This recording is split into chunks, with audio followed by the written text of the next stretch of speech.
So with that said, my hope is that it's Saturday, we can enjoy ourselves. And I just, so my high school picture flashed by to make sure everyone knows that I'm equipped to take on this lecture there. So here's the agenda. We're going to talk about some basic terms.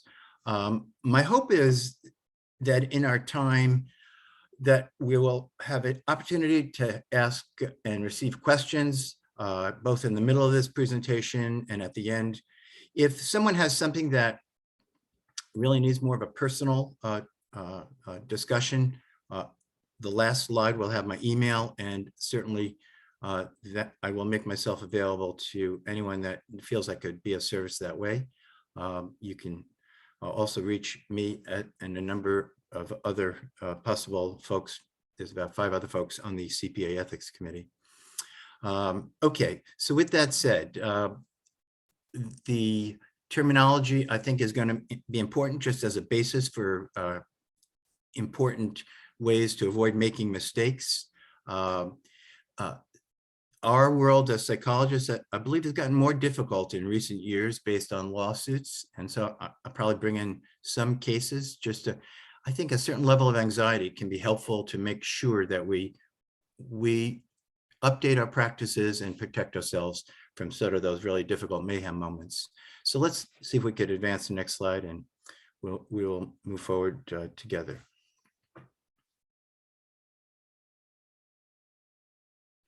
Before we do that, we have a quick poll for everybody in the audience today. What professional stage are you at with your license to practice?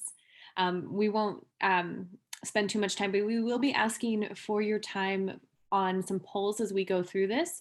And whenever you see these pretty colorful poll markers here, that's when you know that a poll will be coming up. So we have about half of our participants answered so far, so thank you. We'll give it maybe 10 more seconds, and then we will release the results so that everybody can see where we're at. All right, final countdown. All right.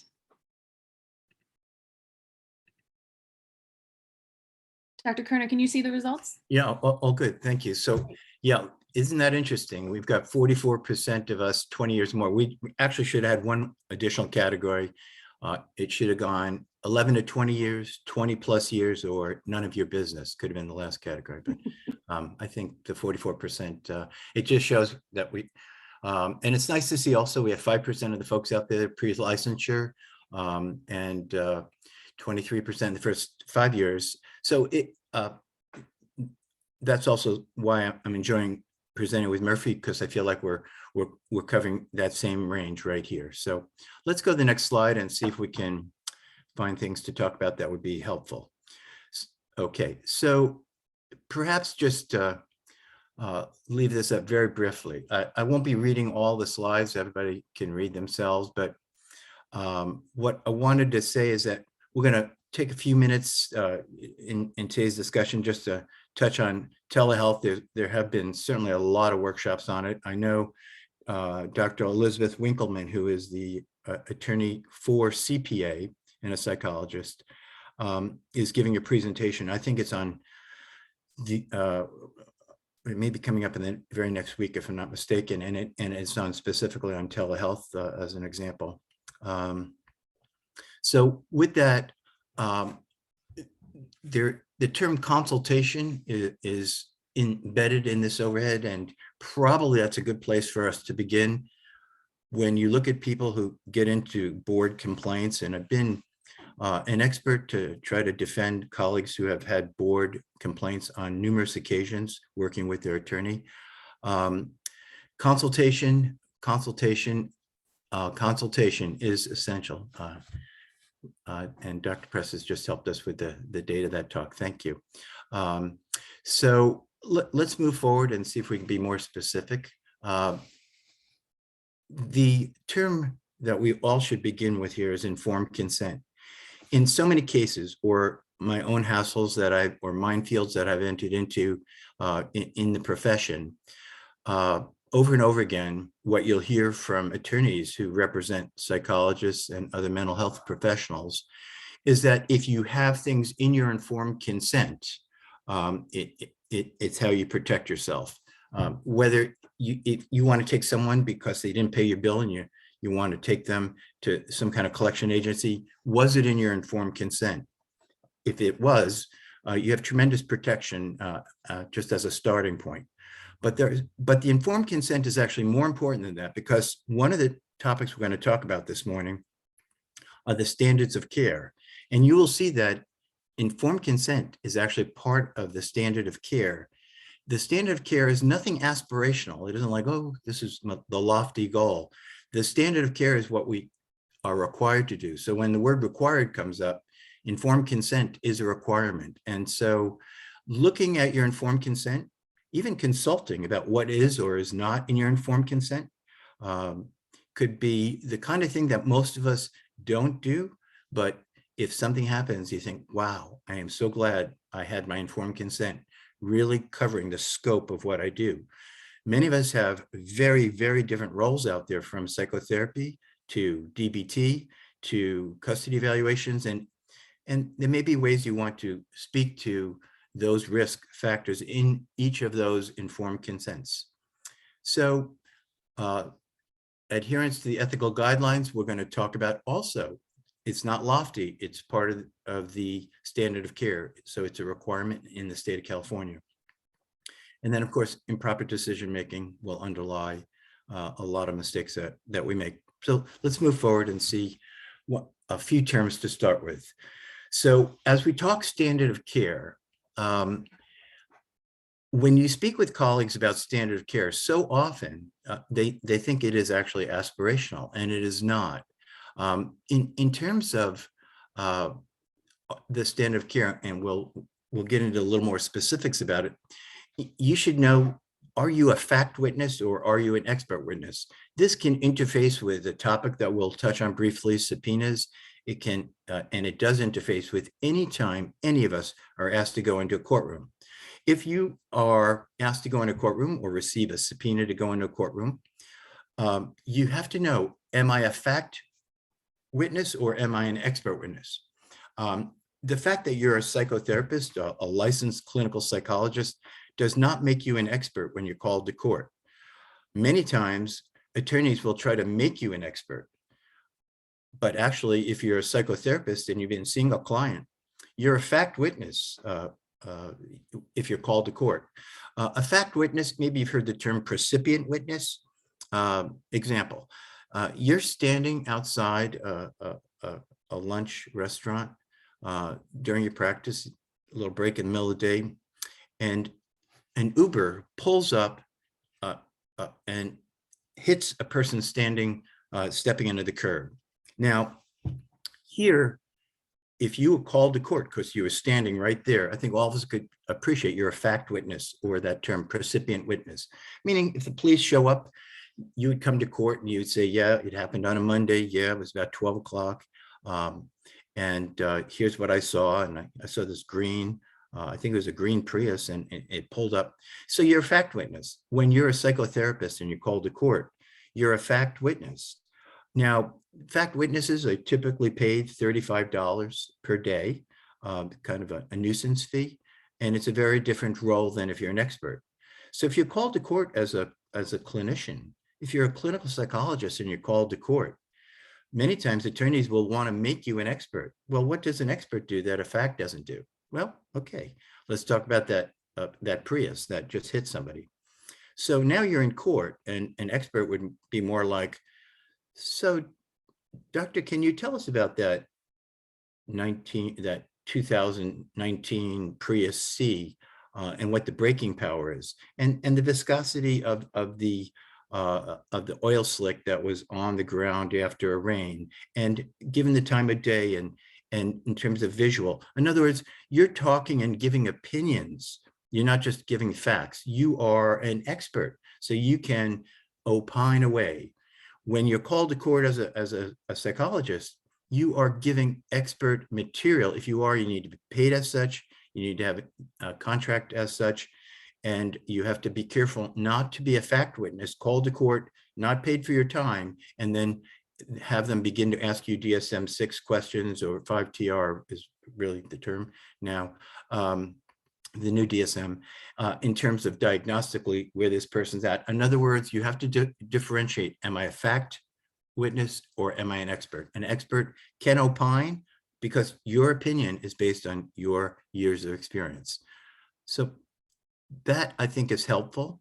And I bring these issues up to kind of deal with the kind of concerns that I've seen lawyers trying to defend colleagues against board and or lawsuits.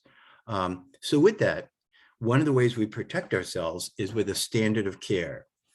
So in terms of the standard of care, it is just essential that you appreciate there are a series of standards that include all of the list that is on the screen that I'm looking at right now. It's an analysis, it's process focused, not results focused. What does that mean? Because if you put your thinking into your notes, if you put your clinical mentation into your notes, you are helping the case, especially if you've had consultation and adding these kinds of contributions into your notes. Notes, do you have to have notes? Yes. Why? It's a standard of care. It's a requirement. Notes, are they the same for everyone? Absolutely not. If you are an expert in a certain discipline, if you are forensic, there's a higher standard of care in terms of more note-taking, more detail, more thoroughness. But all of us have a mandate requirement for note-taking. So when you look, does it violate a statute? So let's just look briefly at the pieces of the standard of care. Some of you might not know CMIA, the California Medical, in other words, and you also see that we'll have links. So there'll be a lot of places where you can follow up in terms of, when you look at this California Medical Information Act, it has some absolute essentials that you need to know about. Things have changed over the years, and there's, if you ask a colleague a question like, well, if I come into psychotherapy with you, are there times where you could breach confidentiality? And so many colleagues might say something like, well, yes, if you are a danger to others, it could invoke a provision where I have to break confidentiality. There's elder and child abuse, and I'm mandated to breach confidentiality with reasonable suspicion. Now, some of you might say, if you're suicidal, I'm mandated to report that. We'll talk more about that incorrect statement. And then you might say, and that's it. Everything else is protected. And that is remarkably inaccurate in the state of California. There are a number of mandated or may exceptions. So mandate, yep, we've covered a short list of mandates where you must break confidentiality, but there's a number of places where you may break confidentiality, and you'll find these in the CMIA. In other words, in that medical act, there is explanation and places where, and we'll look at a few of them together. So with that, of course, we're not allowed to violate licensing regulations, those the guidelines versus principles. That's just saying in the ethics code, which is also changing in 2022, APA is scheduled to come out with a new ethics code. Most of us on this call are going to be very familiar with guidelines are aspirational part of the ethics code where it starts, and versus the 10 enforceable standards, which are requirements. Does it violate case law? And we'll look at some case laws together. Tarasoff is an old case law. It goes back pretty much to 1976. And I want to talk a little more in detail about that later, because it has changed and it no longer is in the form that it was when it first arrived.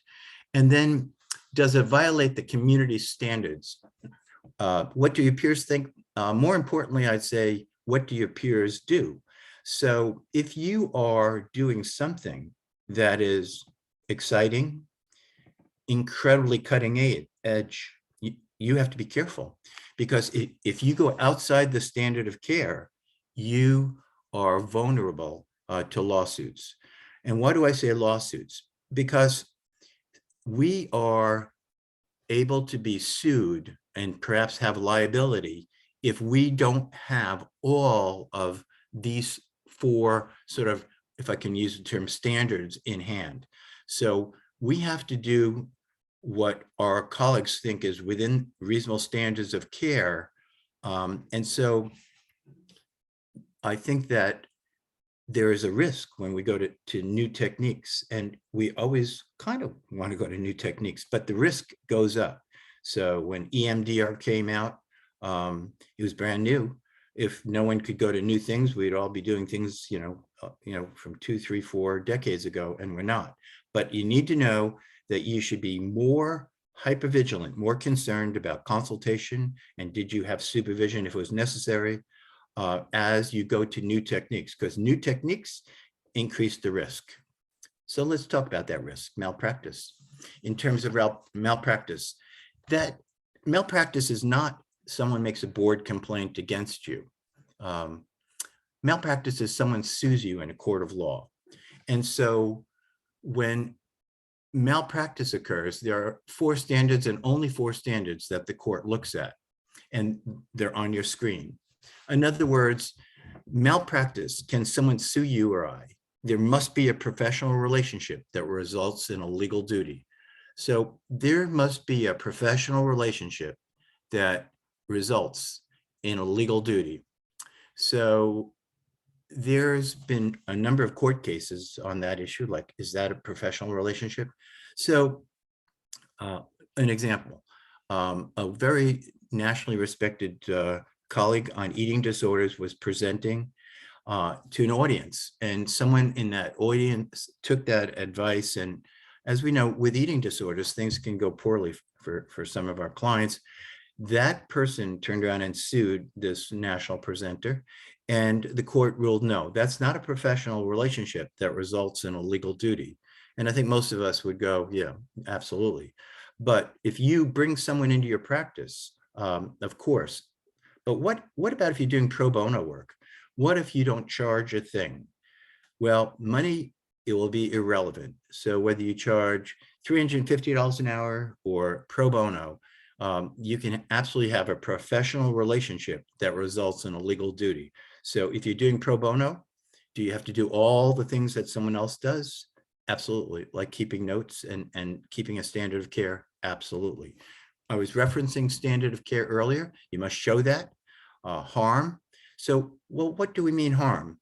Well, if someone sues us because you double booked an appointment or you weren't there, the court's going to say no. That there, in other words, there's a threshold. The court has to say that that was harm. Tragically, many colleagues will lose a client to suicide, and we know suicide right now is just an alarming concern. If you are a colleague that loses a client to suicide and have the misfortune of a family coming kind of against you, obviously professional relationship that results in legal duty is pretty easy to find. Standard of care, that's what they'll review. Did you use a standard of care with this unfortunate soul who killed themselves? And the harm is obvious because there's a suicide. And then what the court has to do to say you or I are sort of kind of guilty of malpractice, that we've committed malpractice, is they have to say that there was a direct link between what we did or did not do and the suicide.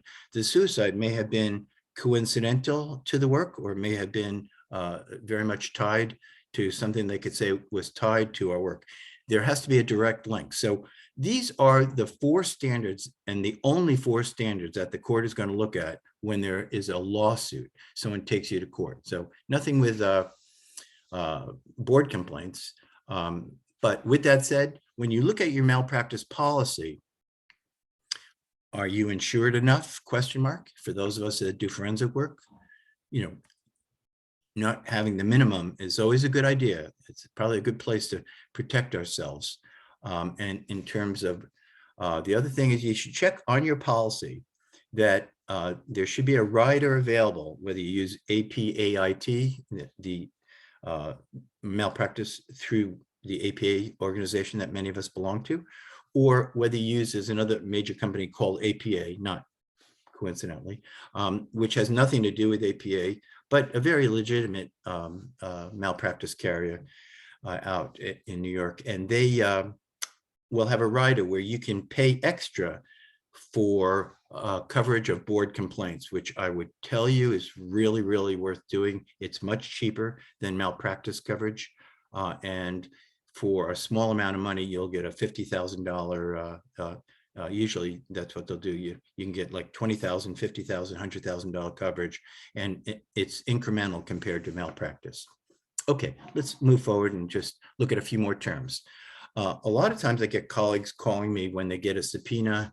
One of our colleagues online today had requested before today to have us talk a bit about subpoenas. So what I wanted to say is that the first term I want to bring up is ducis tecum. So it's highlighted on your screen, and I wanted you to know that when you receive a subpoena as a psychologist, it's going to say on the cover of your subpoena, ducis tecum. By the way, the Latin translation to ducis tecum is worth knowing. It is, you must show up and bring your file. So let me say that one more time. The translation means you must show up and bring your file. I'm going to guess about once every 6 weeks, I get a colleague contacting me saying, I've got a subpoena. Do I have to bring my file? And I'll say, look at the front cover. And does it say ducis tecum, which it will, I believe, every subpoena, possibly in this audience that any of us have ever received, will say ducis tecum. And there are other subpoenas that go into other aspects of law that would be way beyond my scope. But let me just say, ducis tecum means, by translation, you must show up and bring your file. So if you're aware of going to court, be careful what you bring. Anything you bring, anything you write in the courtroom, an attorney or judge could say, doctor, can we see what that is? Can we? So if you're sketching or something like that, be careful. You can embarrass yourself, because anything you bring up on a witness stand, they could look at to see what you're referencing. Ducis tecum means you must bring your file. And so with subpoenas, was it legally served? There's a really great question. APA did a study some years ago, and they looked at a large number of subpoenas. And the shocking number was 50% of all subpoenas in that study were served illegally. If you receive a subpoena that's illegally served or not correctly served, is really the better verbiage, it has absolutely no value whatsoever. Do you have to get back to the person and say it wasn't served correctly? Absolutely not. If you receive a subpoena that's served incorrectly, it is worthless. It is just exactly like, you just received a flyer that you won 6 nights in Puerto Vallarta, all expenses paid, just call this number. In other words, how do you know if it's served incorrectly? Well, I think that when you receive a subpoena, it's a good time to consult. You can consult for free through your malpractice carrier. You can consult for free if you're a gold or platinum member through CPA. And I think for a lot of colleagues, especially if you do forensic work, wow, it's important, I think, to have an attorney that you have a working relationship. If you're a clinical psychologist and, just not involved with court issues nearly to the frequency of a forensic individual, I think it's good to have a relationship with an attorney. And many times they so enjoy having a clinician that they can also ask questions of, and you could just quickly, they can look at it. And it's really, there's some questions that are very, very easily discernible face value, but it's good to have a legal opinion so you're covered, you've done it correct. Things like, was there a fee attached? Was there a correct form? There's a correct form that has to be used. If you receive it on your fax machine, I'm going to give you a hint that that's not correctly served unless you've given permission for that to happen.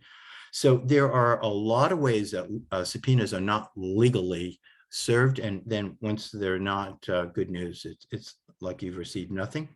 If you do get it and your attorney friend or CPA or a consultant says to you that's legally valid, you should consult with your client about releasing the information, and with the use of your attorney, proceed in terms of eventually I will tell you that they will have access very likely to records. And perhaps the important thing I can say is do not add, do not subtract from your records. There is one case, and I don't see it right here, but I'm going to just tell you there was a case in 2019. Rivera was, I believe, the psychotherapist, and she added to her notes because she had sent written notes, and then on the day of trial said, oh, by the way, I have some written notes. And so when she testified in the $2 million judgment that she lost, the court gave jury instructions that the person's credibility had to be questioned because the notes weren't put in discovery, and they, quote, showed up. And so be very, very careful about following what your attorney will tell you when you receive a subpoena, so you don't open yourself up to liability or risk unwittingly. So, okay, I hope that's some on subpoenas and not overdoing it. Let's move forward and just keep looking at a couple of important terms. The term vicarious liability, I think, is helpful for all of us. We have a lot of folks who've been in the profession for a lot of years, and then more likely they have some supervisory capacity. In 100% of your relationships and my relationships, you should know in 100% of these relationships, are you a supervisor or are you a consultant? This is the kind of thing you want to know at the start of the relationship. You don't want to figure out after a lawsuit is served. So if you're having someone come to your office regularly, a good example might be EMDR. EMDR trainings are so often done in a series of workshops, and I believe Francine Shapiro started having people, the author of EMDR, as a technique, started requiring people to go out and get, quote, supervision for a period of time. And if so, you should know right away what cases in your practice are being supervised. If you're a supervisor, what cases in your supervisee's practice. In other words, you might have an MFT and she might have 25 clients, and you're only supervising 2 clients for EMDR. This should be all in the informed consent in the contract between you and this colleague, because if mayhem occurs and a lawsuit occurs in that MFT's practice or colleague's practice, you want to be careful that you don't have liability that's vicarious. Vicarious liability means you're getting sued for the work of someone under you. If you work in an institutional setting, many of us have been hospital-based or are hospital-based or clinic-based, and you have the title supervisor, congratulations, you should also be fearful. If you have the title supervisor, supervisor legally means that there's a power dynamic. Yeah, your supervisor could say, hey, I'm taking that client away. I don't think you're ready for that client. A supervisor has power. A supervisor must, by California standards, be having regular meetings. And a supervisor, by California standards, must be in the same field. By the way, happens to be a national standard. Now, also, in terms of consultation, and by the same field, let me just think of the kind of questions that come up there. If you have a psychiatrist, that's deemed as the same field.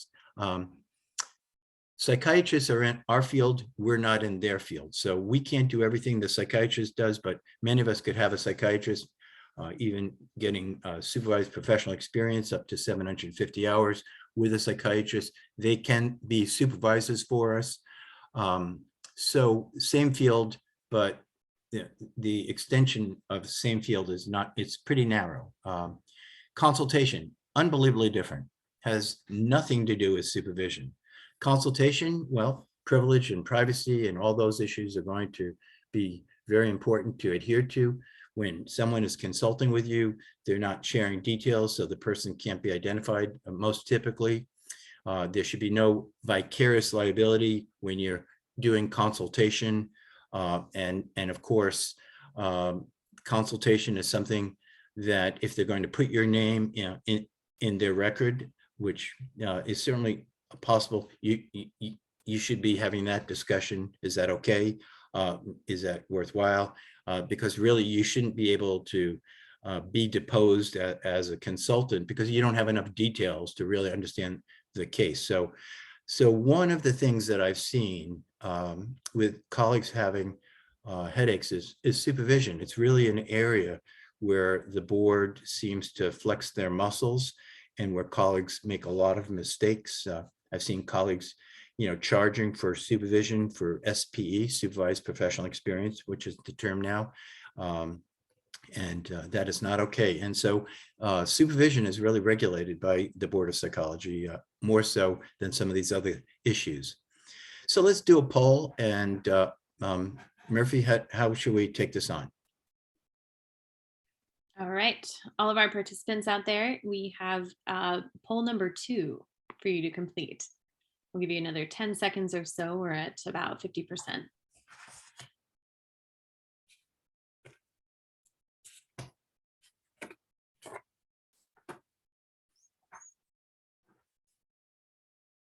All right, get your answers in. And Dr. Kerner, if it's okay with you, I think we should share this with everybody. Oh, please. I think, absolutely. All right. All right, everybody should be able to see the results.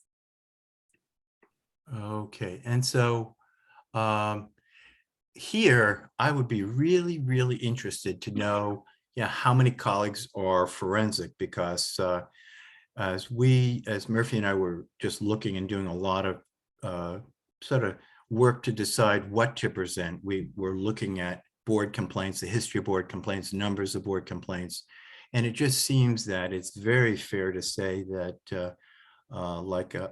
in the number one area, custody evaluations seem to easily be the number one board complaint. As a person who has received board complaints myself, as a person who on one occasion was sued, I will tell you that, and as a person who's spoken to more than dozens of colleagues, easily much more than dozens of colleagues who have had board issues, it can be very stressful. And one way that you can tremendously reduce the stress is through standards of care, including good note-taking. So one of the things that Murphy and I decided to do today is just, we have the types of penalties there. There's a link, and as there's a number of links through the presentation, and that link is colored. So when you see something in color, like types of penalties, and so if you're right now looking at, the board sent you a letter, or you're worried, you can see, the breakdown, or what the board describes in those different 5 categories. In terms of top reasons for disciplinary actions, certainly sexual misconduct is very disconcerting, or other boundary issues. And I'll let people just look at those. Let's move forward, and maybe we'll come back and talk somewhat specifically. One of the questions that preceded today, Dr. Kirsch gives a heads up that someone had asked about professional wills, and maybe it's also a moment just to send a little love out. We lost Stephanie Rainey recently.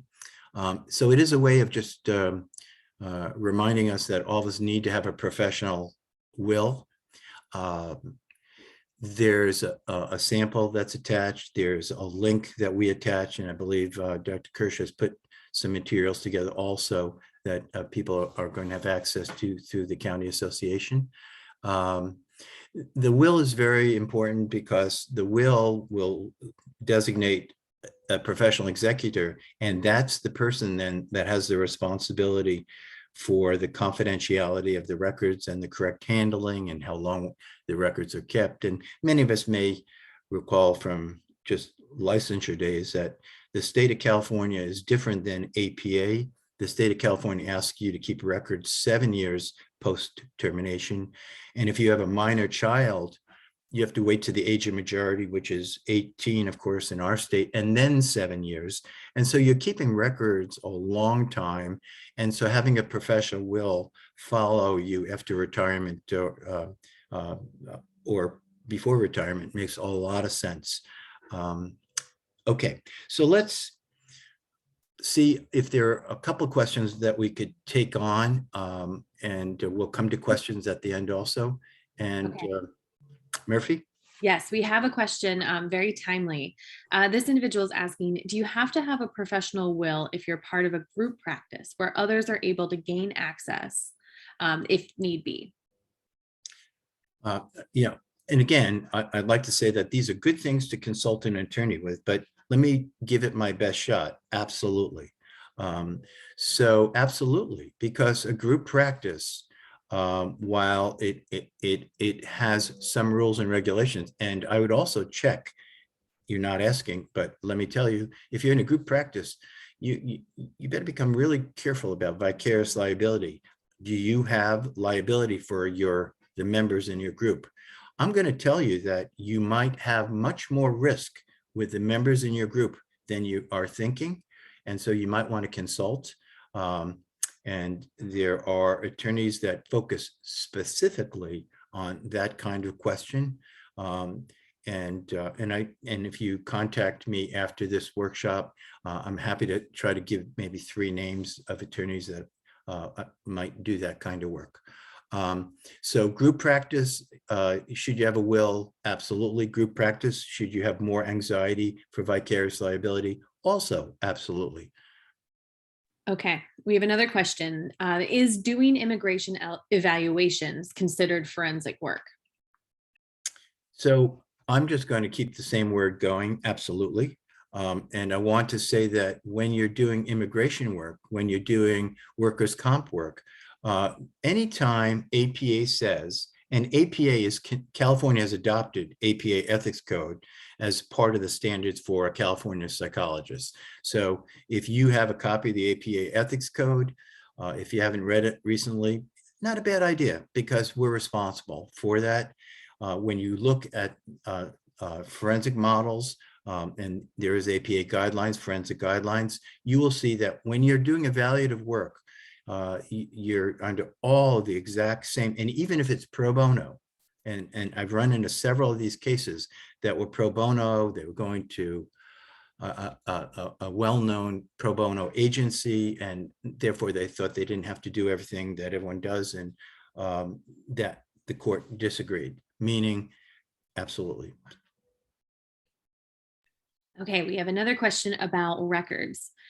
Besides holding on to records for 7 years since last date of contact, 10 years is often recommended by their malpractice carrier. What are the standards of care about shredding or disposing of records?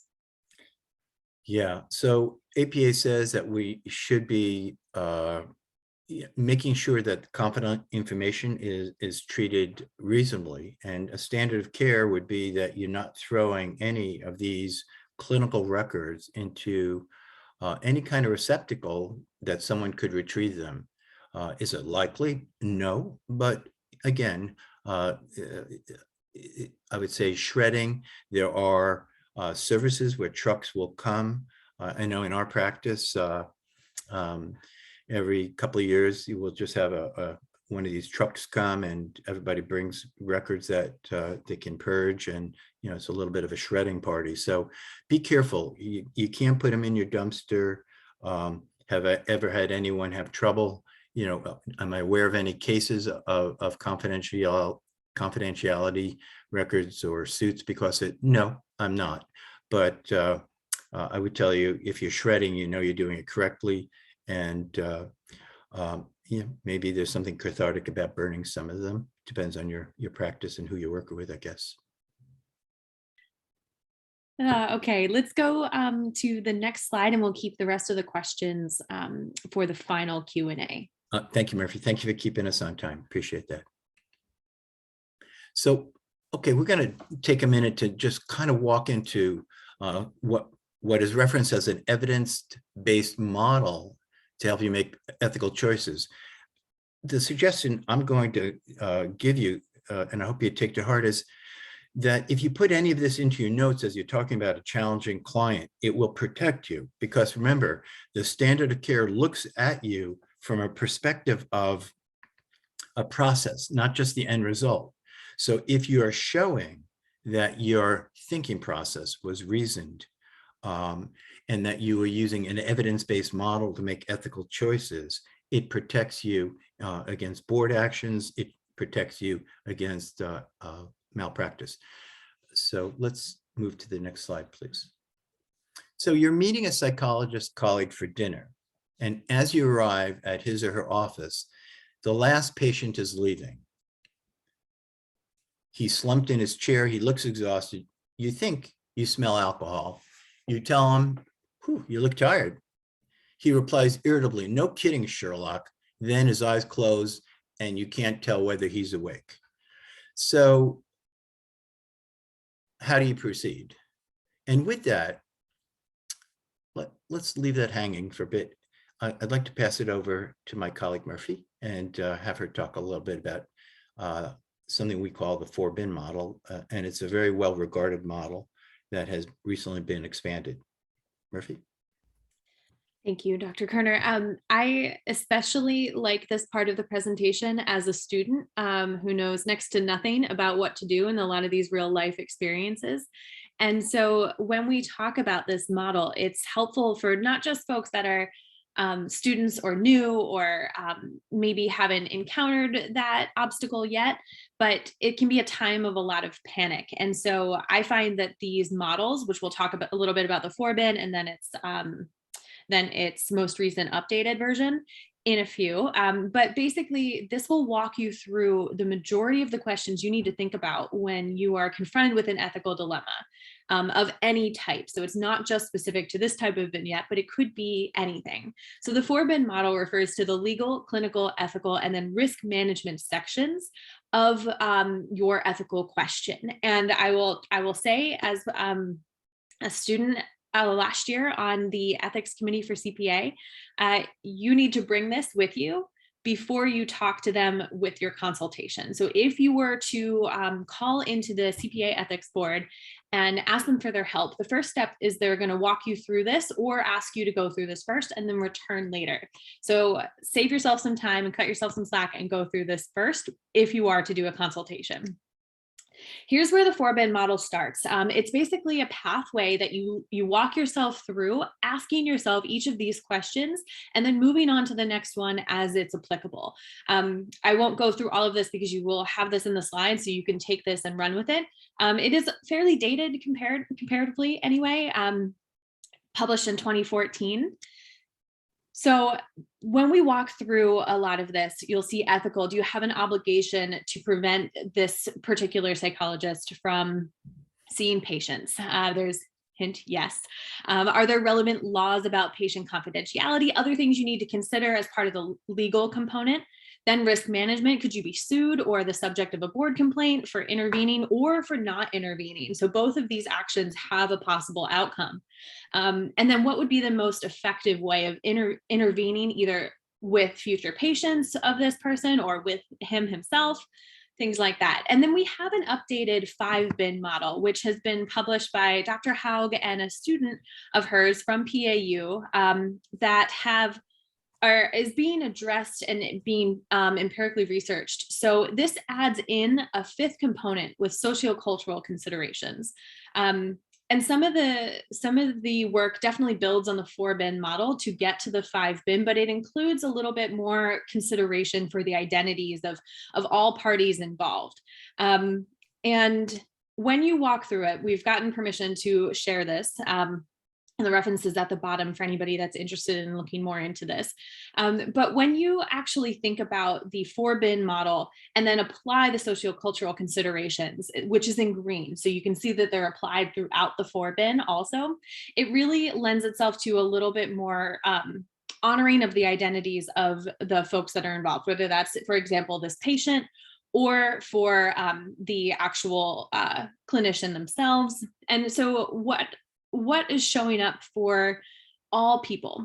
And are there any identities? Do you have recent events? Is there anything happening in personal lives that we need to address to maybe consider here? And how can that be applied into the 4-bin model of the ethical, legal, risk management, and clinical components? So the 5-bin model builds on top of the forbid and adds in some of the other additional questions about identities, marginalization, current world events, current personal events, lots of different things related to the systems that the question is coming up within.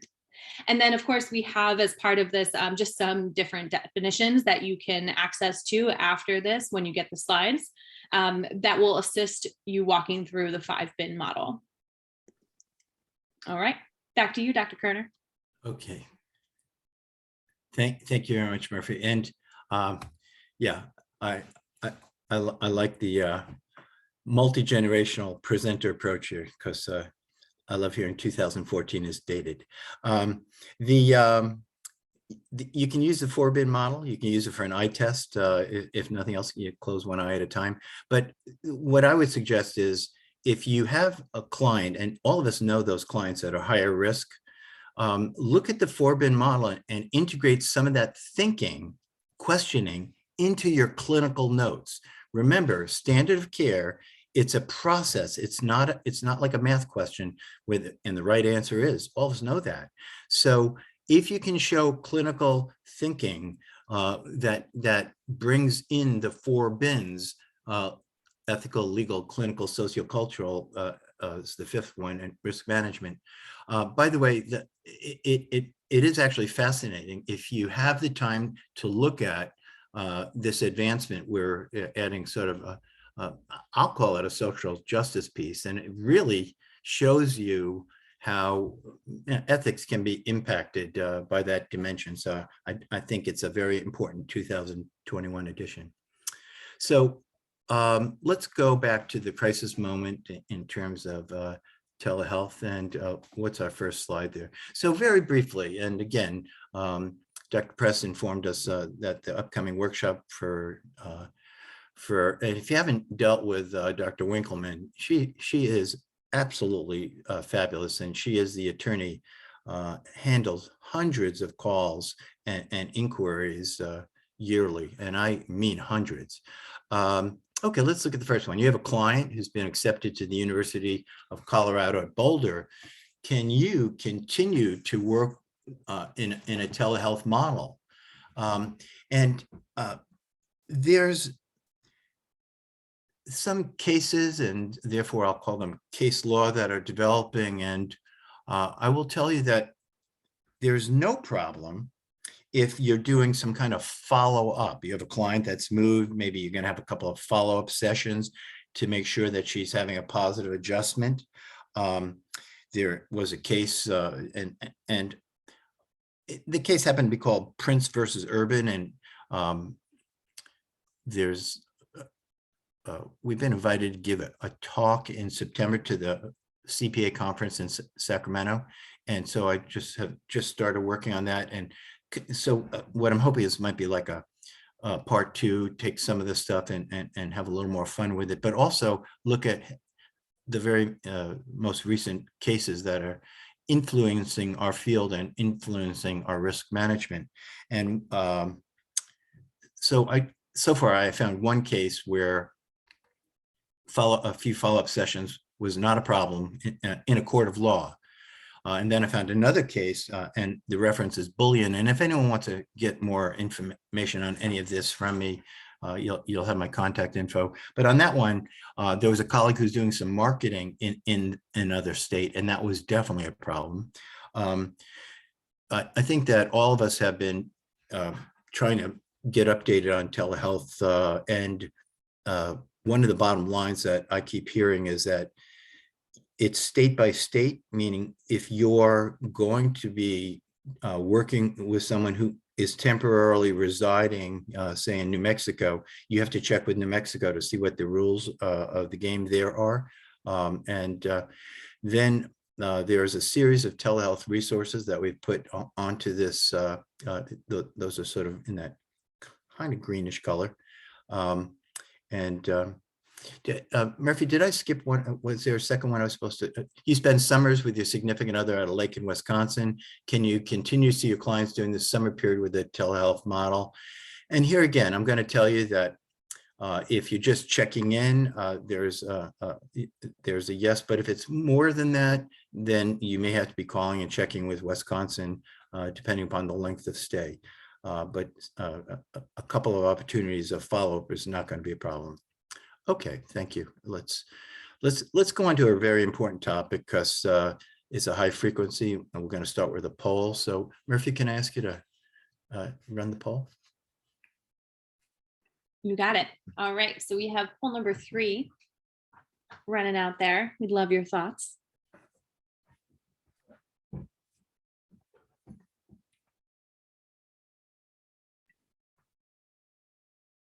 Okay.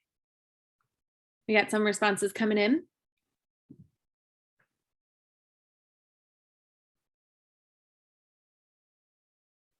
Let's give it about 10 more seconds, and then we will share the results.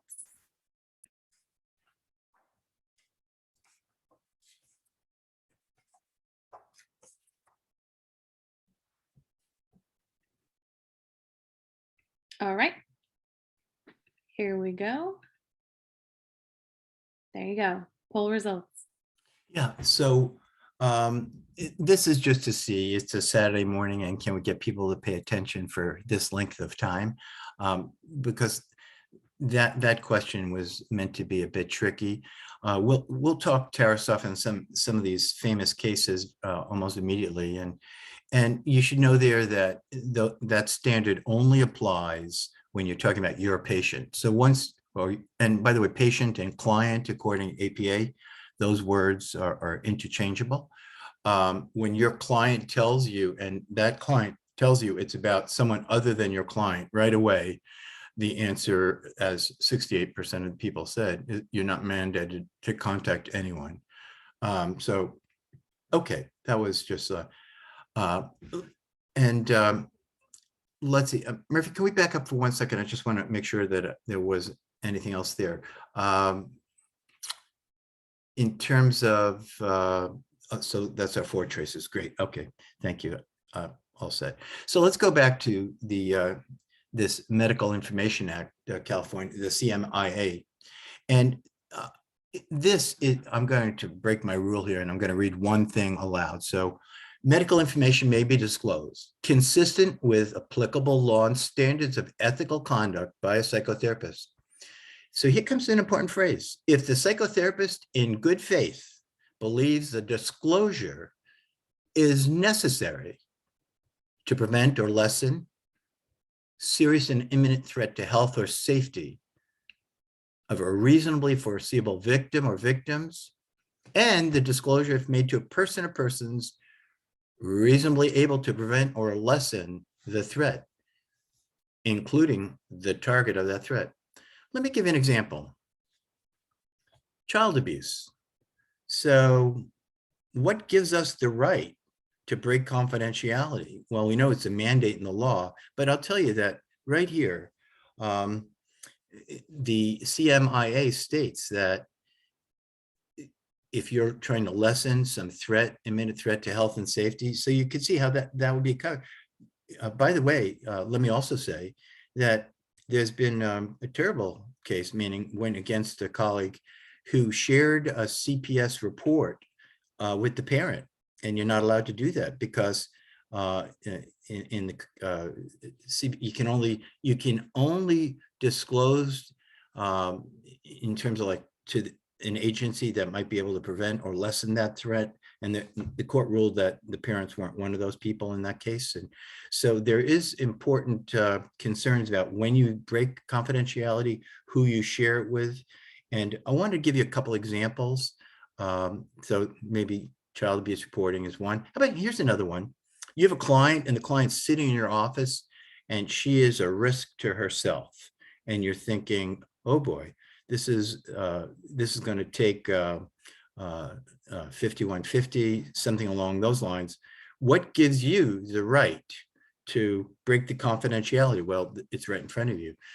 So the Medical Information Act gives you that right. Now, with that said, Evidence Code 1016, and you'll find, by the way, so these are sort of extensions of CMIA, and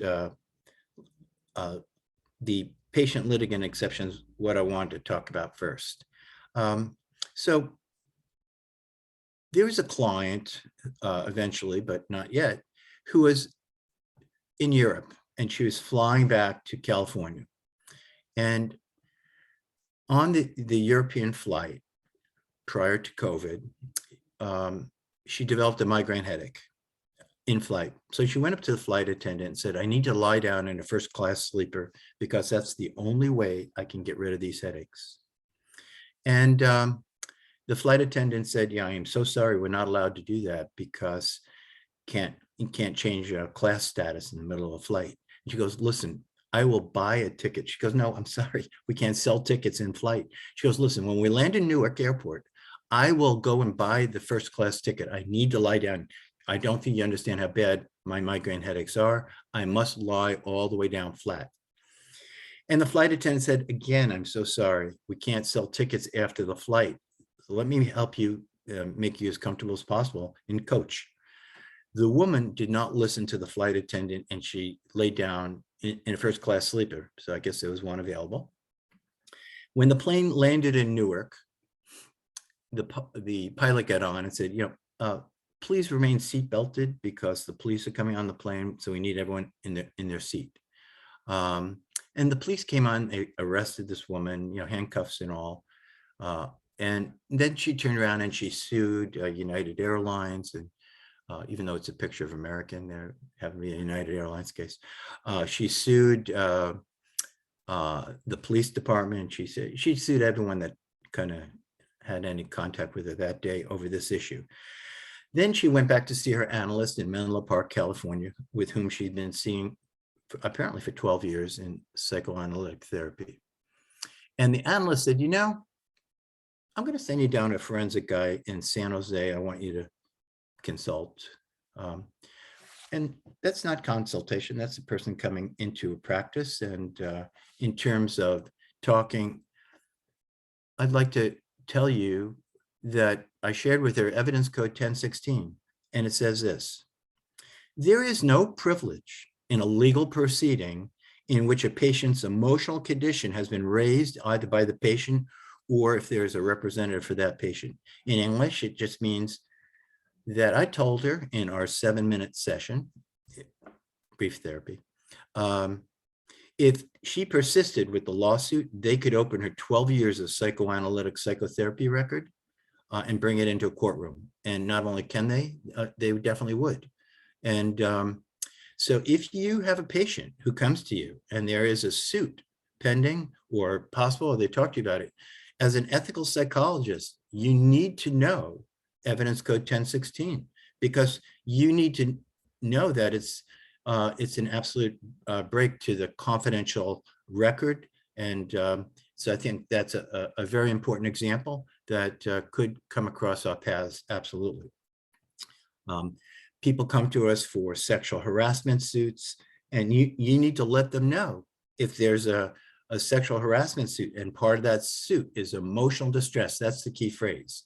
So if emotional distress is part of the lawsuit, EC 1016 is, as read, it could open the potential record. And I think that could be devastating and have negative consequences to our colleagues if they don't have the foreknowledge to understand that their clients' records could be called into a courtroom.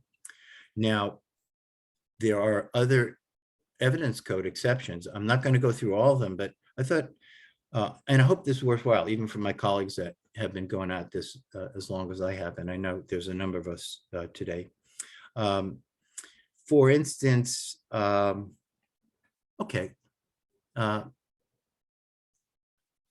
evidence, thank you, Murphy, Evidence Code 1018. Let's do that one, crime or tort. So this is, if someone comes to you and they say, I've had this happen, hey, I'm going to go through a neuropsych exam. I'm wondering if you could help me, so I know how to test. So because there's a pot of gold at the end of that, if I could show that there was a traumatic brain injury.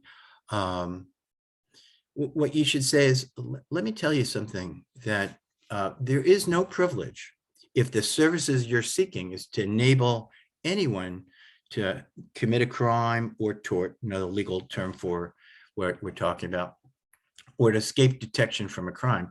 And so you could tell them that, you know, if the records were called, there's absolutely no protection. And so once someone tells you that, they'll probably want to terminate working with you immediately. And that's Evidence Code 1018, another massive exception to the laws of confidentiality. Evidence Code 1027, I just think imperative that you know, it only applies to clients who are under age 16. But again, there is no privilege.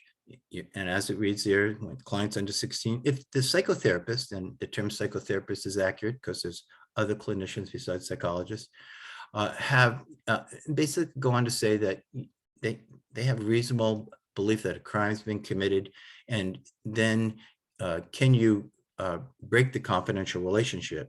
And the answer is based off of Evidence Code 1027, and it gives us, as the California Medical Information Act says, that these evidence codes influence confidentiality and the ability, and they actually went back and added a clause into the California Medical Information Act to make it clear that this is just not only in a courtroom, meaning that when you call to help get someone 5150, that's Evidence Code 1024, by the way. These are all evidence codes, but you're covered. It's not just in a courtroom.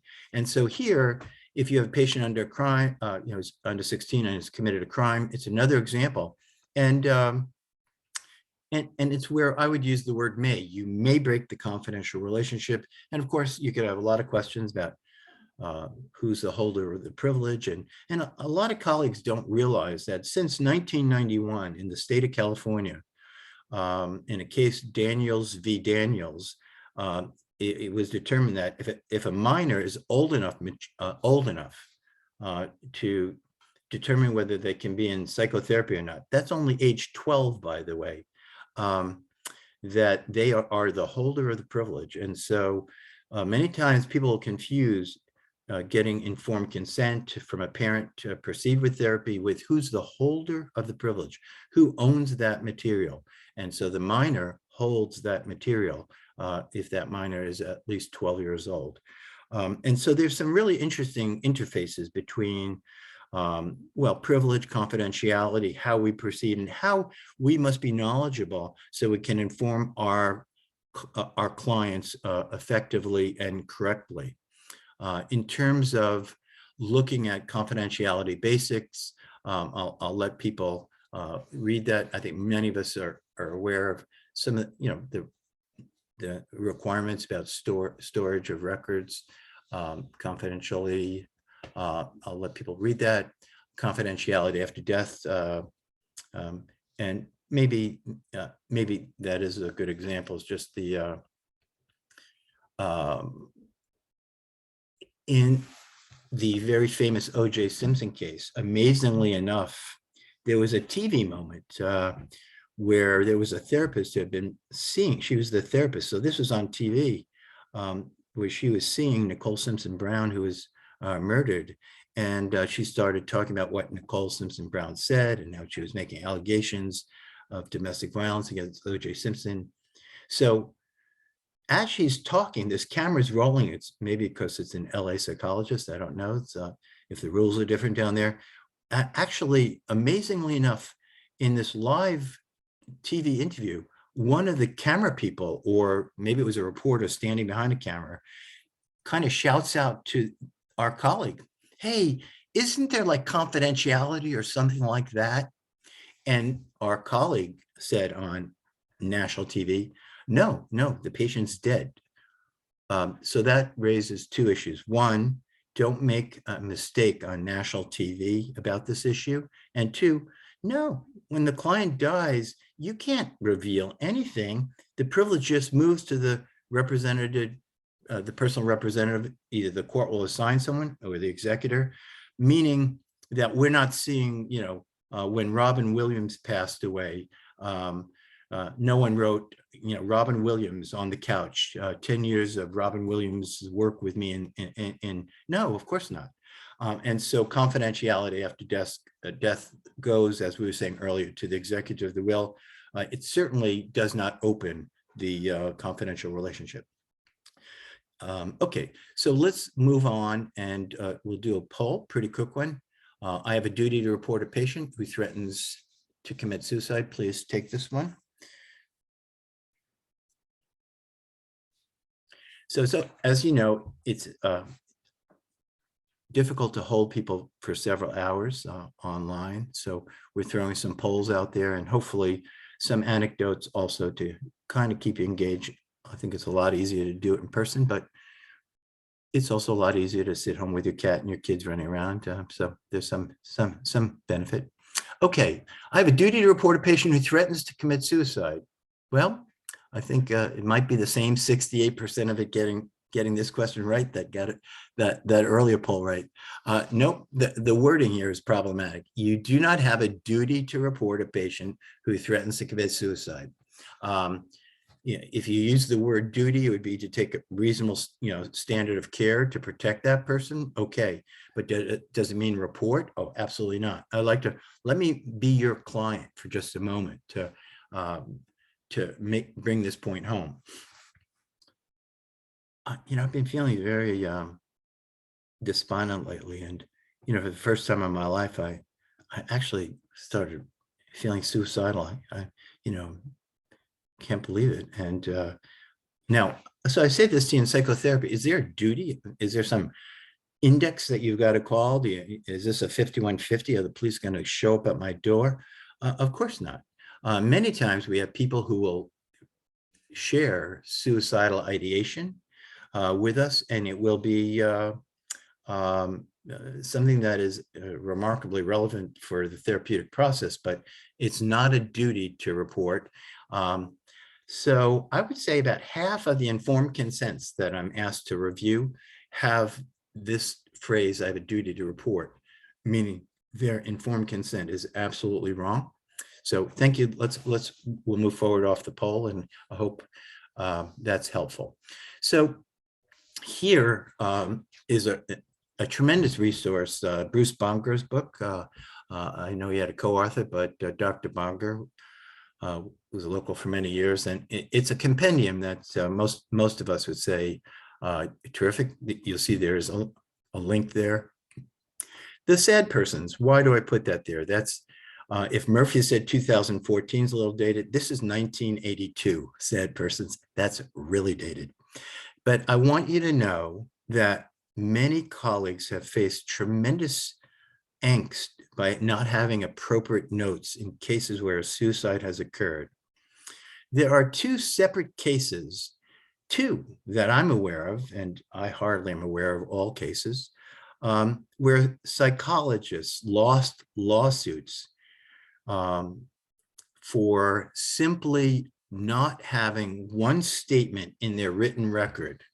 And the statement was, in dealing with a suicidal person, did you ask, did you ever have a previous attempt?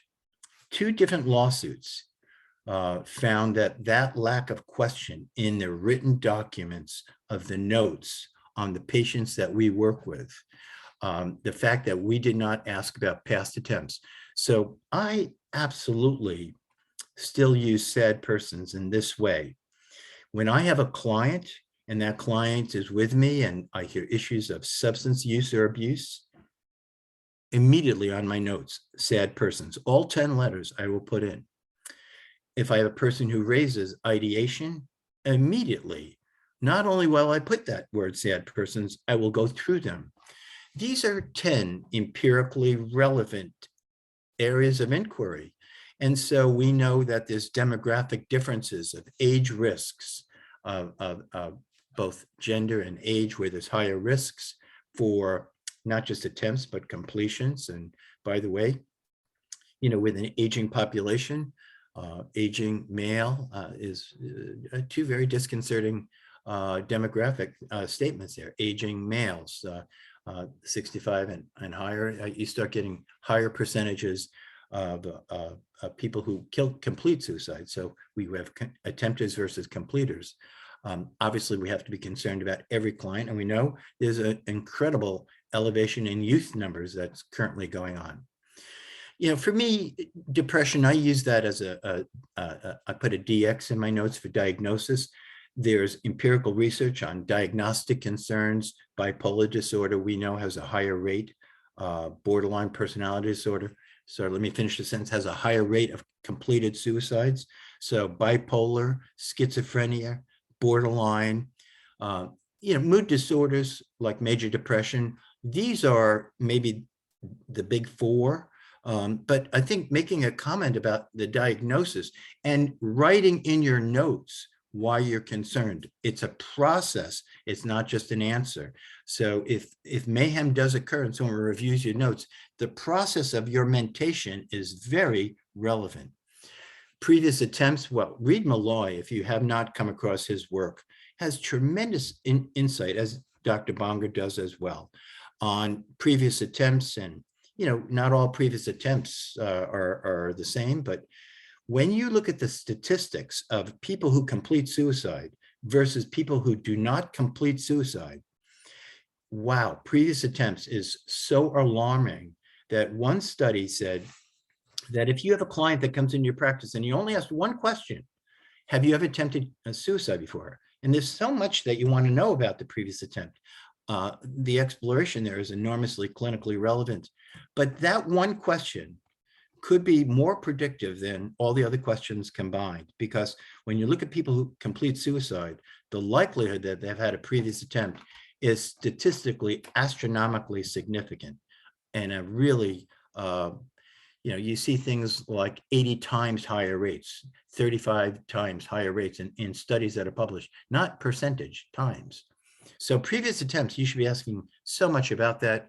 And of course, this isn't meant to be a clinical exercise here, but looking at drugs and alcohol, of course, the disinhibition, rational thinking loss, people who are separated recently, risk, right? Divorced recently, risk, organized plan. And I think all of us can appreciate the items that are here, but by having in your notes, just those 10 letters can let you talk endlessly on the topic in court, because there's no demand that you write all your notes in a session. Many times that's clinically not necessarily the best thing to do, but it does give you tremendous empirical protection.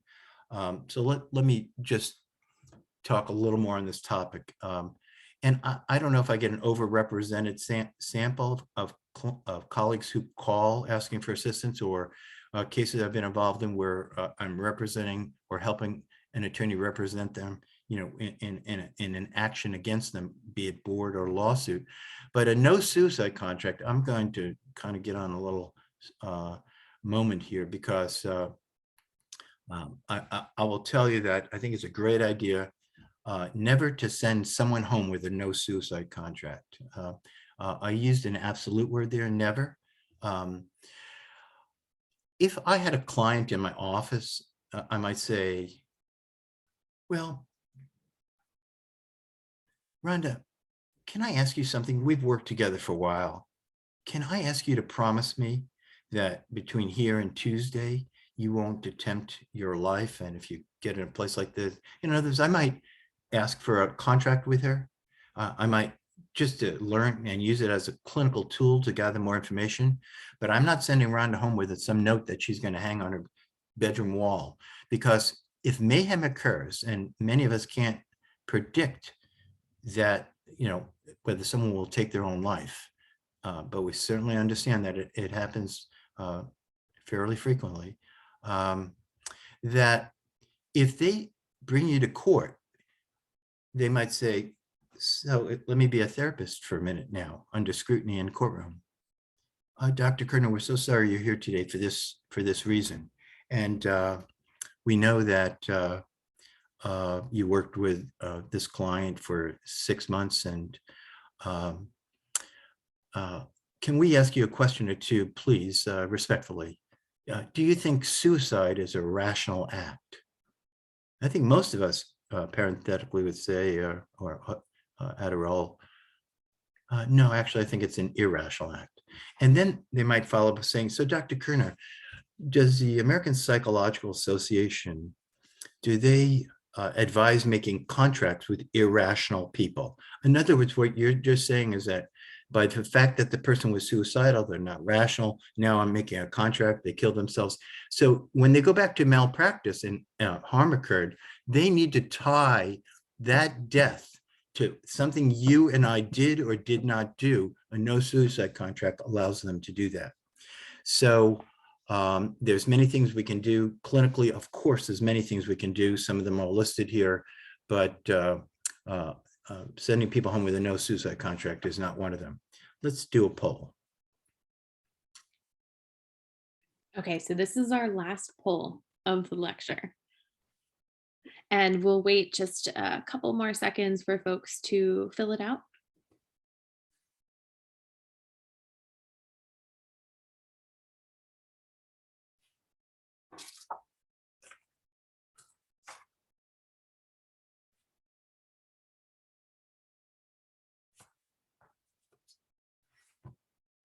All right, 3 more seconds. Get your votes in.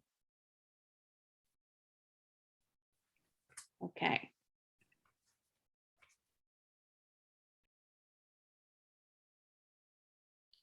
All right, so we have 76% saying false and 24% saying true.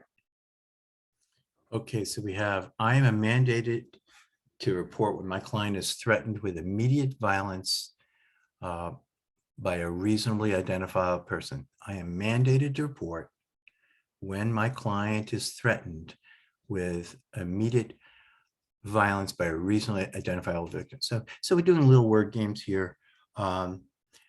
If you're familiar with Tarasoff, and we should take a couple minutes to talk about that. Tarasoff is enacted and required that we respond, calling the police and the intended victim, when our client threatens the physical safety of someone else. In other words, it is not someone threatening our client. So let's take a look. Like, there are 3 amazingly relevant cases that just appeared on your screen. Tarasoff, Ewing and Goldstein and Headland, they did not unfold in that order. Well, pretty close. Okay. And I think we're okay. We can, because Headland was a 1983 case. So let me say a word about Tarasoff. And many of us on this call, certainly could lecture on the topic of Tarasoff. But let me start with the verbiage that's on the screen. You've got to be told directly. Well, yes. And I'm going to say more about being told directly as is more serious than ever before. Serious threat of physical harm, a serious threat of physical harm. So they don't have to say, I'm going to kill them, but physical harm. A reasonably identifiable victim, also very important. And I say also very important because there's a plethora of lawsuits that have occurred on these sort of bullets that we're looking at. You're mandated, call the police, intended victim. And then I'm going to talk about communication from immediate family member in just a minute. But let's go back, 1976, and a colleague, Dr. Lawrence Moore, was up at UC Berkeley, Cal Memorial Hospital, I believe it was called at the time, had a patient. And the patient just scared this colleague significantly with his threats to actually kill this woman, Tatiana. So concerned was he that he actually contacted the police. There was no standard of what to do at that time. And so the police contacted the client. The client's name was Mr. Podar. They contacted Mr. Podar, and the police said, well, we don't see a risk right now. There's nothing more we can do under the law. And some people don't know that Mr. Podar, our eventual perpetrator, actually became roommates with Tatiana's brother to get closer to her. She was overseas at the time.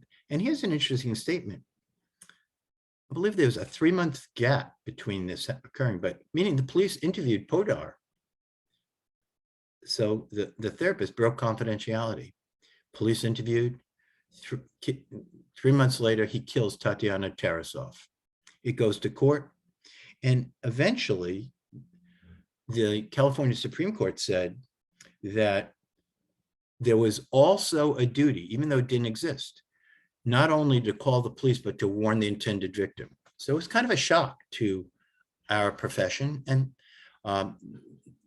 so ever since, Tarasov is sort of remarkably relevant and important for us to protect ourselves and to know the rules of the game.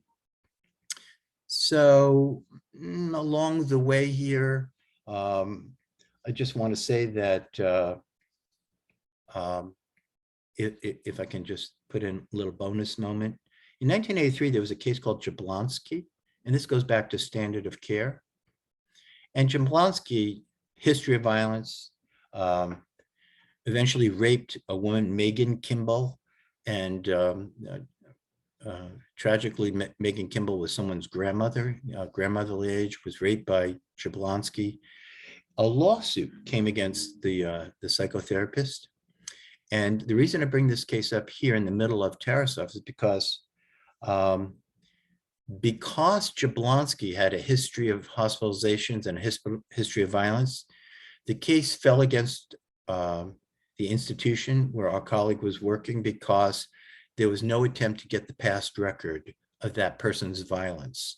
The court ruled that it was accessible and there was no attempt to get it, meaning standard of care, that this person had, I guess a somewhat remarkable history of violence, and there was no attempt to get that, to see if there was other protection of public that needed to occur. So that's just an augment. Let me come to Ewing and Goldstein. In terms of looking at Ewing and Goldstein, if you're not familiar with Ewing and Goldstein, the case was remarkable in that there was Gino Coletto, a Los Angeles cop, was in therapy because, as many police officers, he had kind of a traumatic moment and he was sent to therapy. So Gino is who I'm going to talk about, Coletto. He was with LAPD, depressed, work-related trauma, we'll say, had a relationship breakup with his girlfriend at this time of 17 years, so a really long-term relationship. And she had a new man, the new man, Keith Ewing. So our colleague gets a phone call from Gino Coletto, the LA cop who just lost his 17-year relationship. He gets a phone call from Gino's father, meaning someone's calling you in your practice. They're not your client to even take the call. Someone's now talking to you about their very much adult client. He's an LA cop. He's been in a relationship for 17 years. It's not a minor. It's not a kid in any way whatsoever. And the father says to our colleague, Dr. Goldstein, I'm really scared. My son is really talking dangerous about harming Keith Ewing, mother's new boyfriend. So I hope you follow all those names. Meanwhile, did our colleague do anything? Yes, our colleague said, Gino, I think you should go to Northridge State Hospital and let him do a medication check. So he was there. They kept him 12 hours. They released him, and he immediately killed Keith Ewing, the threatened party, according to Gino, your client's father. Now, a lawsuit occurred saying Tarasov did not occur, and our colleague, Dr. Goldstein, said, no, I was never told directly by my client. I was never told directly by Gino Coletto that he was threatening to harm this man, Keith Ewing. I did receive a call from his father, meaning Tarasov should not have applied. It went to court, and the court agreed. They said, no, the call, it was not the therapist being told directly, which was always a mandated kind of standard for Tarasov. But then it went to the appellate court, and the appellate court said, well, we disagree. We think that if you receive a phone call from an immediate family member, it should invoke what we'll call Tarasov, warn the police, call the police, warn the intended victim. So in a massive case, that took a lot of years to resolve, it expanded our risk to, you must take a call from an immediate family member. By the way, did they operationally define for us immediate family member? Not even remotely. So there's a lot of risk there if someone calls us with confidentiality, but boy, I'll tell you, my consultation would say, take the call and listen what they have to say without sharing information. So you're at least gathering information, and then you could decide whether this is an immediate family member and therefore invoking what we'll say is Tarasoff or Ewing versus Goldstein, and then act accordingly. Now, in terms of Ewing, Goldstein, what about Headland? So the Headland issue is a case that happened that expanded our risk as practicing psychologists. And what I mean by that is, if you failed to do your mandated Tarasoff, if I can call Tarasoff, Ewing, and Goldstein all just Tarasoff, if you fail to do your mandated Tarasoff warning, you have more risk. And the more risk is anyone else in harm's way, because there was a case where a woman named Lenita Wilson was a patient of a psychologist. She was talking about some violent threats that were being made to her. And she was telling her, by the way, she was working with a psych assistant. And you may know that as of January 1st, I believe California has changed that term to psych associate. So she was talking to her formerly titled psych assistant of her boyfriend's violent threats. And, the point of Headland was this: if you follow the case and the threats that were made, it says this: if the standard of Tarasoff is met, meaning your client's telling you directly or an immediate family member is telling you directly of a serious threat of physical harm, we're mandated to, and there's a reasonably identifiable victim, of course, we are mandated to call the police and warn the intended victim. So when you say reasonably identifiable victim, it could be the name of the agency he works at. That's a reasonably identifiable victim. So it doesn't just have to be a sole person. But if that happens and you don't do it, if someone was hurt in the collateral damage, they can sue us also. That's really what Headland is about. And so, okay. Perps, by the way, for many years, I have worked, still do, with San Jose Police Department on their crisis management team. So I like to, in all cases, I like mnemonics. So this is just you can expand this, absolutely. I just put 5 empirically based issues together that you always want to look at, and looking at dangerousness. So that's a little mnemonic that I have used for years that if you look at all of them, they should make a lot of sense to all of us. So the rational thinking loss, that's where you'd be thinking mental status, judgment, orientation, intellectual functioning, memory, affect, appearance, thought content, thought process. That, in other words, you can put a lot under rational thinking. Alcohol, drugs, all of that. All of these can open up lots and lots, but I like having in our notes, if you have a dangerous person in your office, reasonable standard of care, putting perps, because it gives you 5 empirically based things to be worrying about. So, okay, probably talked a little too long on that.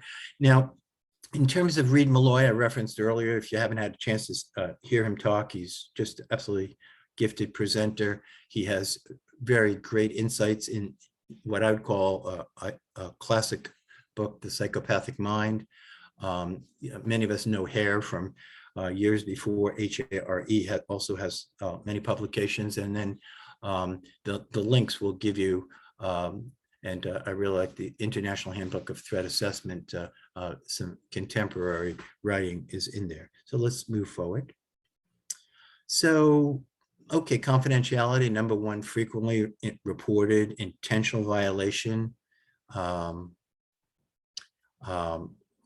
In terms of, I just want to say the link on this slide is Bella versus Greenson. And that was just a famous case, and the takeaway, and you certainly could hit the link and read and get a lot of detail. But the takeaway is this, that suicide does not invoke the mandated Tarasoff related. So if you have a client and that client's threatening someone else, that's terror sub. What about if they threaten themselves? Well, Bella versus Greenson was all about that.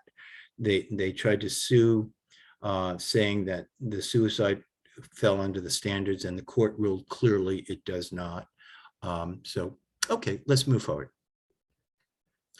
So let's go to crisis number 3, supervision. So yeah, and I think that I'm using the word crisis, meaning for me, it's like translates to a higher frequency of colleagues who have really had kind of what I'm thinking is a mayhem moment. By the way, we crossed out assistants, put associates. I thought that was cute. That was Murphy's idea.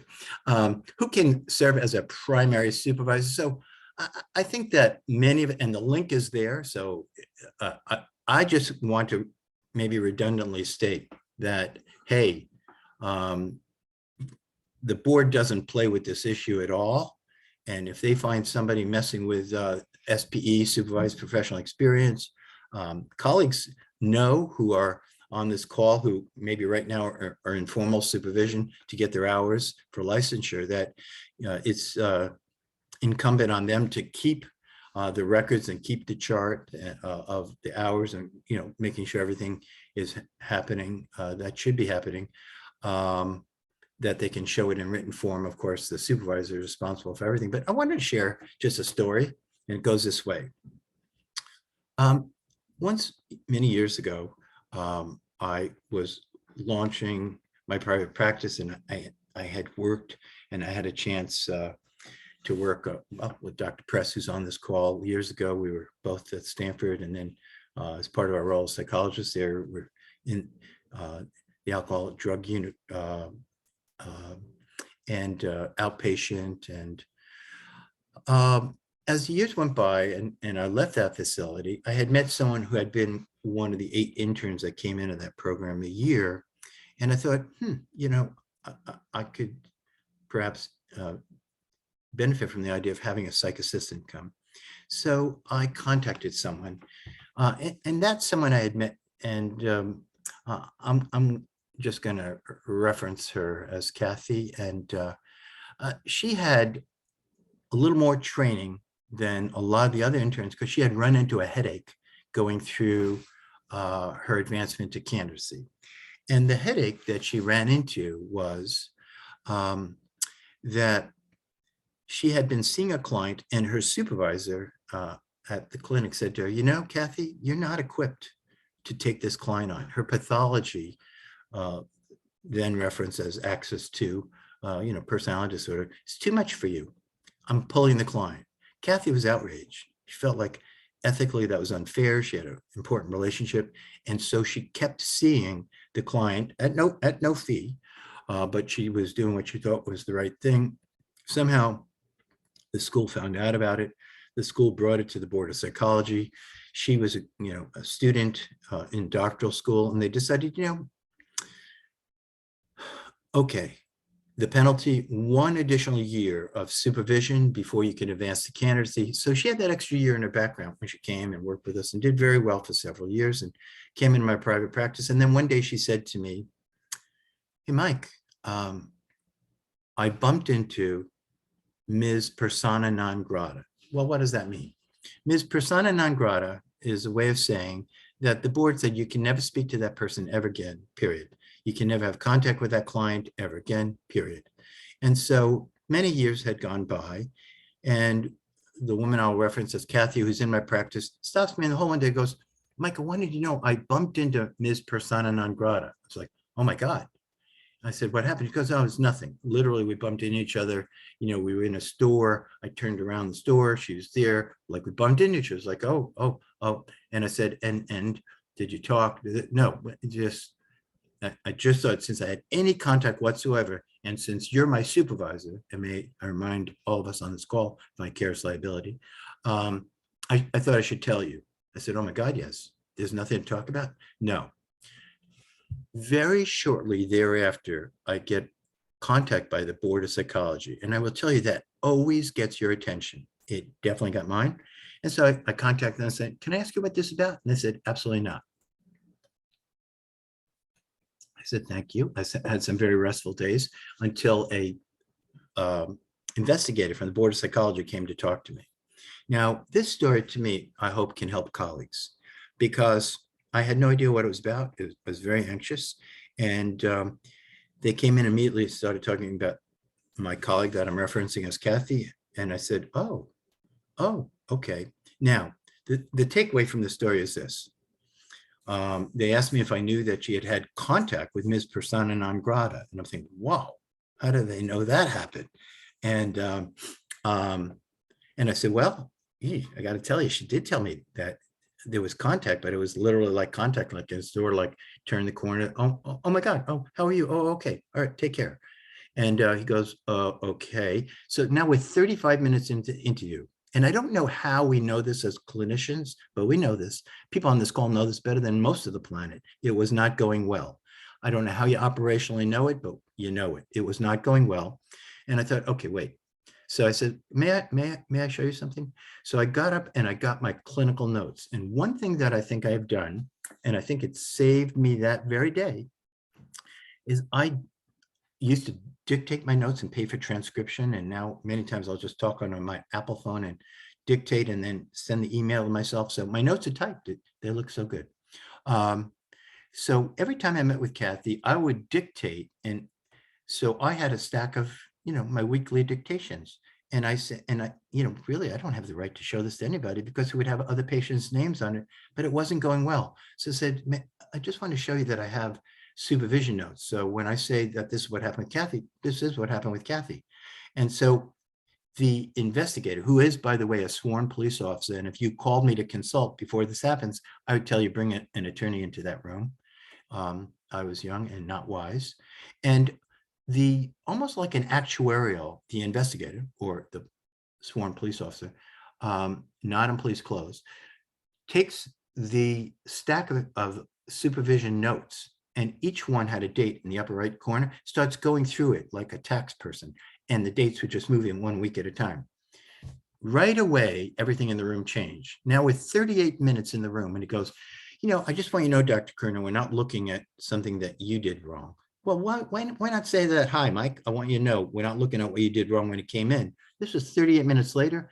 And it's when I showed him that I had detailed notes on every supervision session. And I think he translated that to competence. I don't know that it's competence, but the sufficient note taking, that person goes from my office to your office, and then you don't have notes, you don't have this, and then it's a question. So I think he saw that at least part of the standard of care was really being taken care of with detailed notes on supervision.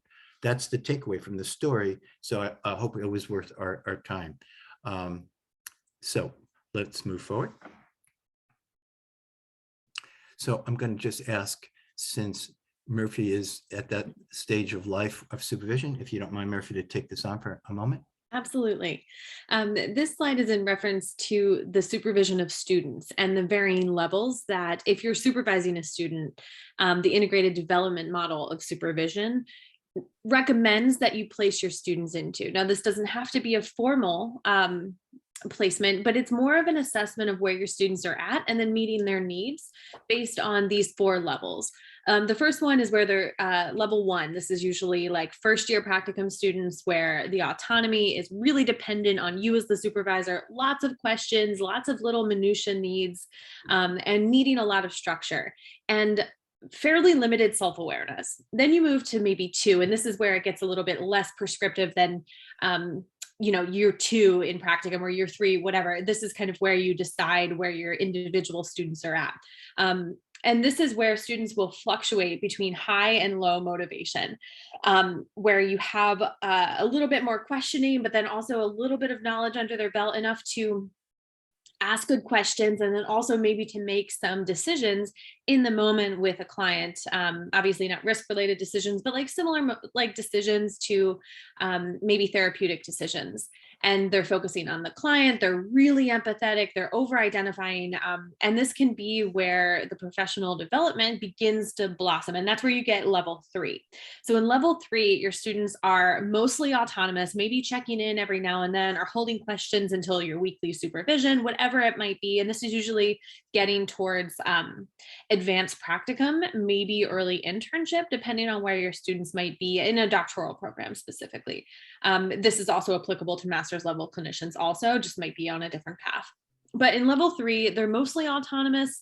They're more insightful about themselves and their countertransference and transference between themselves and clients, and how that's kind of showing up in their work. So they're coming to you with more detail, more insightful psychological considerations for their treatment, even though they're still a supervisee.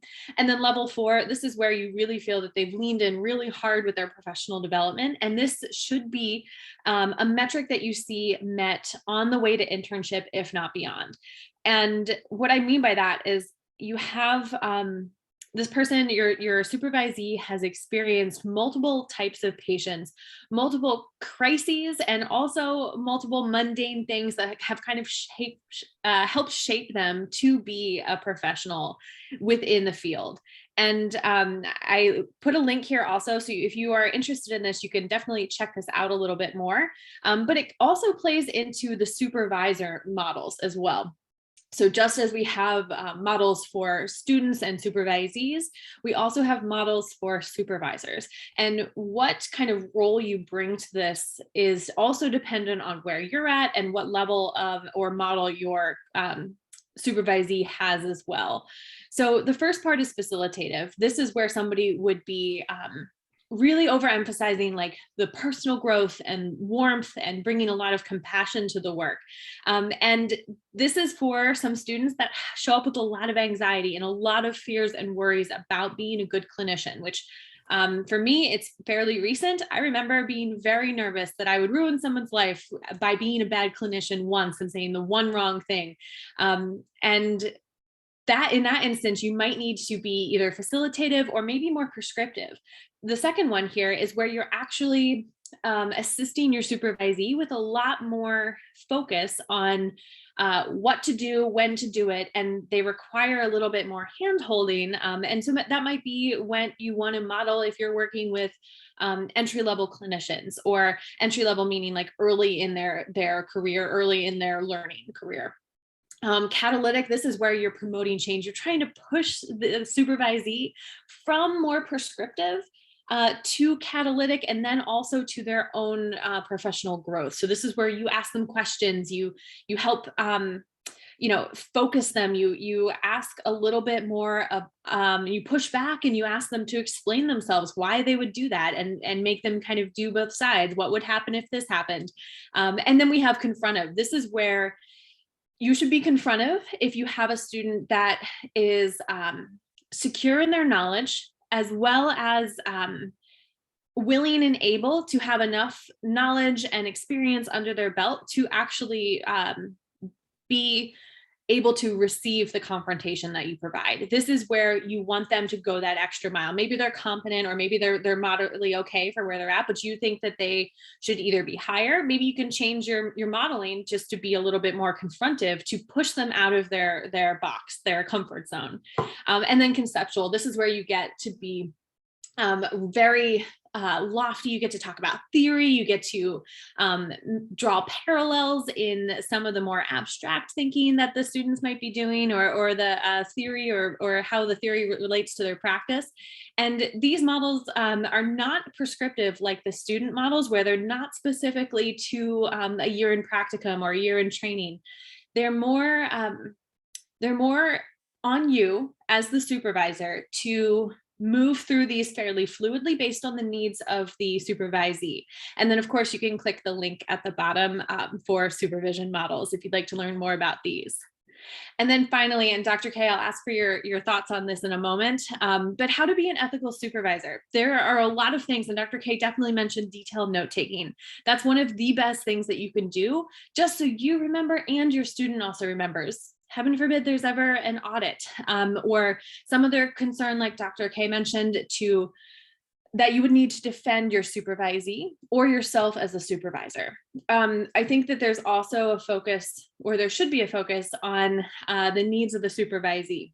This is not a money-making scheme to get a bunch of free labor to do your work for you. It should be focused and oriented in the act of providing supervision and being a supervisor, which also means that there are some ethical obligations to educate yourself as a supervisor and figure out your style, how that matches well with other students, how you're going to align with A student over B student, or whatever that looks like. And then I think the final part, which has the links on the side, is there are some considerations about you being a manager that don't necessarily show up in grad school for psychology or for in the field. So your skills and your knowledge are going to have to be based in leadership, and that might require some additional outside learning that focuses on A, how to supervise, but also B, how to be a manager, how to move through some political atmospheres that might show up in your practice or in your group practice or in your hospital or whatever it might be, and how to effectively navigate that if you are going to be managing people. So as a supervisee, I think it's been a very good educational experience to be a supervisee, and I don't have the experience of being a supervisor yet, but Dr. Kerner, do you have thoughts on what I just talked about? I appreciate it. I think it's great. I think the links are important. The only thing I'll say is if you are a supervisor, you must take a CE course every 2 years, 6 hours. You must, because it's part of the standard of care. Continuing ed requirements are part of the standard of care. But I think maybe I'd like to leave a couple minutes to squeeze a few questions in if we can, Murphy. Thank you so much for that. Absolutely. This, I can breeze through this real quick, and this will be available for everybody's slides, or in the slides for everybody. Just recaps informed consent and consultation. Thank you. All right. We also included some additional resources. Do you want to shout out CPA ethics real quick? Well, the ethics committee, I found it really very interesting, interesting group of people. There'll be a conference coming up in September, and I'm hoping to do sort of part 2 of this talk there, and another 2-hour presentation with a little overlap. And yeah, maybe the last thing I'll say is we don't have advocacy without our county and psych associations. There's no advocacy. The board is not meant to be our advocate. The board regulates and protects the public from us. So advocacy, there's so much advocacy that goes on through the California Psych Association. So I just would encourage all, and I know I'm speaking to colleagues who are members of so many of the people on this call. I think it's really important for us to help the profession. And you wanted to show those links there. There's a bunch of links there that some of them are, I think, are very helpful. And just if you want to extend some of the stuff that we've been talking about, because I know I didn't talk Pettis and Cole, and probably will at the next lecture. So if we have time for a couple questions before Dr. Kirsch throws us out of here. We have 5 questions. We'll try to get to all of them. The first one, does EC 1027 mean that CPS reporting age has now a cap of age 16 and not 18 anymore?